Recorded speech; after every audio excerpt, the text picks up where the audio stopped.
Welcome to the latest update program. The topic of discussion is 6th session of the International Solar Alliance Assembly. Recently, the 6th Assembly of the International Solar Alliance was hosted at Bharat Mandapam, New Delhi. It was presided over by the Union Minister for Power and New and Renewable Energy, Government of India, Shri Singh in his capacity as the President of the IAS Assembly. Ministers from 20 countries and delegates from across 116 member and signatory countries participated in the assembly. Addressing the assembly, the minister said that the International Solar Alliance is steadfast in its commitment to member countries to make solar as the energy source of choice.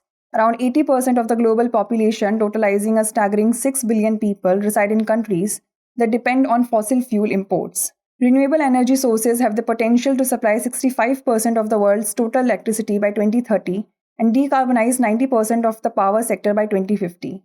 6th Assembly of ISA has decided to increase viability gap funding for projects from 10% up to 35%. Now let us talk about International Solar Alliance Assembly. The Assembly is the apex decision-making body of ISA in which each member country is represented.